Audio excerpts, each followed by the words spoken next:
औज़ुबिल्लाहिमिनश्शैतानिर्रजीम बिस्मिल्लाहिर्रहमानिर्रहीम। आप मेरा यूट्यूब चैनल विलेज सेंट देख रहे हैं। मैं हूं महताब अफजल। मेरे तमाम देखने और सुनने वाले व्यूवर्स को अस्सलाम वालेकुम।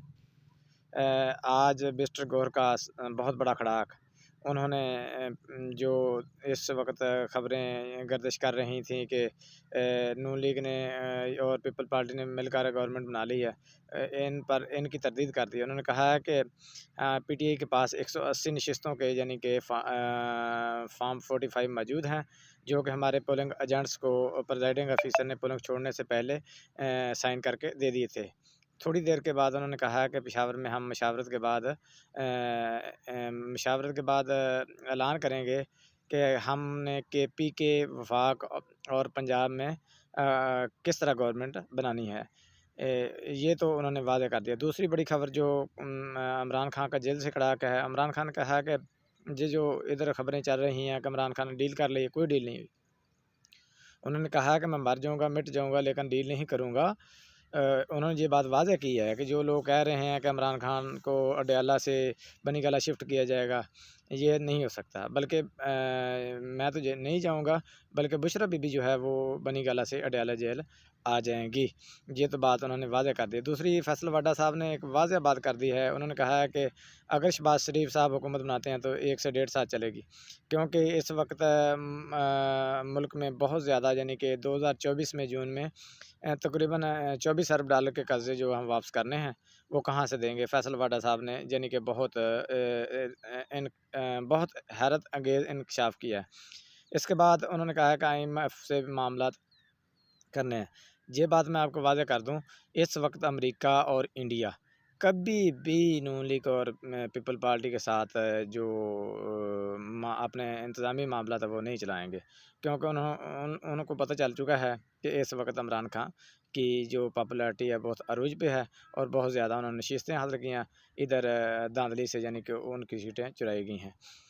दूसरी उनकी मजबूरी भी है। मजबूरी ये है कि अमेरिका और इंडिया में अब a few मंथ के बाद यानी कि इलेक्शन होने जा रहे हैं जनरल, क्योंकि अगर वो इधर मुदाखलत पाकिस्तान में करते हैं, इधर अपना यानी कि वो क़िबला दुरुस्त नहीं करते, तो साफ ज़ाहिर है कि पाकिस्तान की वहाँ की जो अवाम है वो उनको लाइक नहीं करेगी, उनको वोट नहीं करेगी। अगर उनको वोट नहीं करेगी तो वो भी जिस तरह जहांगीर तरीन और परवेज़ खट्टर का हाल हुआ, इसी तरह उनका भी हाल हुआ। वो यानी कि इस वक्त इस पोजीशन में नहीं है कि हम कोई भी ऐसा बड़ा स्टेप लें जिसकी वजह से यानी कि वो इस प्रोग्राम में फँस जाएँ। उसके बाद बिलावल भुट्टो साहब ने भी एक अपना बुलारा खोला है, यानी कि उन्होंने लोगों को बताया है, मीडिया से गुफ्तगू करते हुए उन्होंने कहा है कि हमने मरकज़ और वफाक में नून लीग को सपोर्ट करनी है, सपोर्ट करेंगे, वोट इनको देंगे, लेकिन हमारा वज़ीर आज़म नहीं होगा। हम वज़ीर आज़म नहीं, बल्कि वज़ीर आज़म नवाज़ शरीफ होगा, सॉरी शहबाज शरीफ साहब होंगे। इस वक्त शहबाज शरीफ साहब को वज़ीर आला बनाने का प्रोग्राम है और मरीम नवाज़ को सॉरी इस वक्त मियाँ शहबाज शरीफ को वज़ीर आज़म बनाने का प्रोग्राम है नून लीग की तरफ से, जो कि नवाज़ शरीफ ने मंजूरी दी है, और मरीम को वज़ीर आला बनाने का प्रोग्राम है। ये भी इंशाल्लाह ठुस हो जाएगा। ये नहीं चलेगा मेरे ज़हन के मुताबिक, क्योंकि इस वक्त जो हालात चल रहे हैं वो बहुत ज़्यादा डेंजरस हैं। कोई भी दूसरा मुल्क जो है वो इसको सपोर्ट करने को तैयार नहीं, क्योंकि इधर ख़बरें तो चल रही हैं कि हम आज वज़ीर आज़म डिसाइड कर देंगे, कल कर देंगे, परसों कर देंगे। ये मेरे ख़्याल में तो नहीं होगा, बिल्कुल नहीं होगा। और जिस तरह पिछली PDM 1 की गवर्नमेंट में यानी कि बिलावल भुट्टो साहब वज़ीर ख़ारजा थे और उन्होंने यानी कि वो सीट्स नून लीग से ली थी, जो कि बिल्कुल फ्री सी, जिन पर अवाम का ऑब्जेक्शन नहीं आता था। इस वक्त भी वो इस तरह का ही माहौल बनाने जा रहे हैं, यानी कि इस वक्त वो पीपल पार्टी के बिलावल भुट्टो साहब जो हैं वो वाज़ेह कर रहे हैं कि हमें वज़ीर आज़म या वज़ारत उज़्मा की कोई ज़रूरत नहीं है, ना हम लेंगे, ना हम वज़ीर आला बनेंगे। सिंध में हम अपनी गवर्नमेंट बनाएंगे और सपोर्ट नून लीग को वफाक और KP में वफाक में और पंजाब में करेंगे। और हमारा ही जो इसमें हिस्सा होगा वो सिर्फ़ और सिर्फ चेयरमैन सेनेट होगा, जो कि ज़रदारी साहब शायद हो सकते हैं। स्पीकर जो हैं वो भी पीपल पार्टी का होगा। इस तरह की 2-3 सीटें जो हैं वो यानी कि डिमांड कर रहे हैं। लेकिन एक बात मैं आपको बता दूँ, आपको इस बात का इल्म होना चाहिए कि इस वक़्त जो आज़ाद उम्मीदवार हैं वो अक्सरियत में हैं। इस वक़्त अगर इनकी सीटें पीटीआई को मिल गई तकरीबन 182 सीट्स बन जाएँगी। इसलिए वो मतलब इनका निज़ाम नहीं चलता, नहीं चलेगा। लेकिन एक और बहुत बड़ी ख़बर अली अमीन गंडापुर को यानी कि खैबर पख्तूनख्वा का वज़ीर आला नामज़द कर दिया गया है।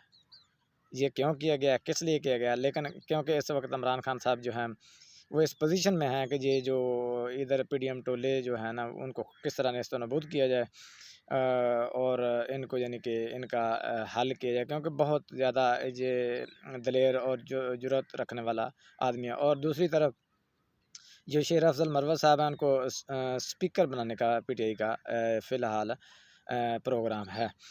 और दूसरी तरफ जो बैरिस्टर गौहर साहब हैं उन्होंने बहुत बड़ा एक इल्ज़ाम लगाया। उन्होंने कहा है कि हमारे यानी कि जो कैंडिडेट्स विन कर चुके हैं उनको आज़ाद उम्मीदवार जो विन कर चुके हैं इंडिपेंडेंट उनको ख़रीदने की कोशिश की जा रही है। 25-25 करोड़ की ऑफ़र की जा रही है। ये बैरिस्टर गौहर का कहना है कि हाँ लेकिन देख लें अवाम लेकिन मेरे ख़्याल में अवाम को इनका हल करना चाहिए क्योंकि बहुत ज़्यादा यानी कि पिसी हुई अवाम जो है उन्होंने इनको वोट किया बड़ी मुश्किलात से, बहुत यानी कि परेशानी से। लेकिन ये अगर को बिकेगा तो फिर उसका अंजाम 1-2 यानी कि कैंडिडेट का अंजाम हो चुका है। मेरे ख़्याल में ये इतनी आसानी से नहीं बिकेंगे।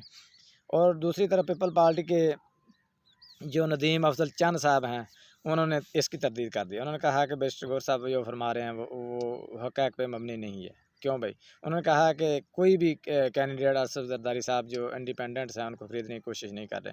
भाई 2-3 खरीदे जा चुके हैं।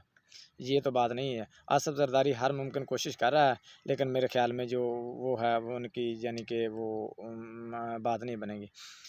आगे यानी कि कह रहे हैं जी 28 फरवरी तक नेशनल असेंबली का फ़ोरम भी पूरा होना ज़रूरी है। यानी कि नेशनल जो असेंबली का फ़ोरम है ना उसको 28 यानी कि 28 फरवरी तक मुकम्मल किया जाएगा। अच्छा एक बात मैं आपको बता दूँ, अभी भी पटवारियों की ज़िंदगी है। वो पहले तो आर्मी चीफ़ पर नज़र रखे हुए थे कि ये हमें जितवाएँगे और हम गवर्नमेंट बनाएँगे। इसके बाद उन्होंने नवाज़ शरीफ की तरफ यानी कि ज़हननशीन कर लिया कि ये अब नवाज़ शरीफ आ चुका है, ये हमें गवर्नमेंट बनाकर देगा। इसके बाद वो यानी कि वो आसिफ ज़रदारी की तरफ नज़र रखे हुए हैं कि वो यानी कि वो हमें ख़रीद कर देगा। अब वो आज़ाद उम्मीदवारों की तरफ नज़रें जमाए हुए हैं कि हमें आज़ाद उम्मीदवार हमें हमारे साथ मिलकर गवर्नमेंट बनाएँगे। लेकिन फ़िलहाल मेरे अंदाज़े में ये बात मुमकिन नहीं है।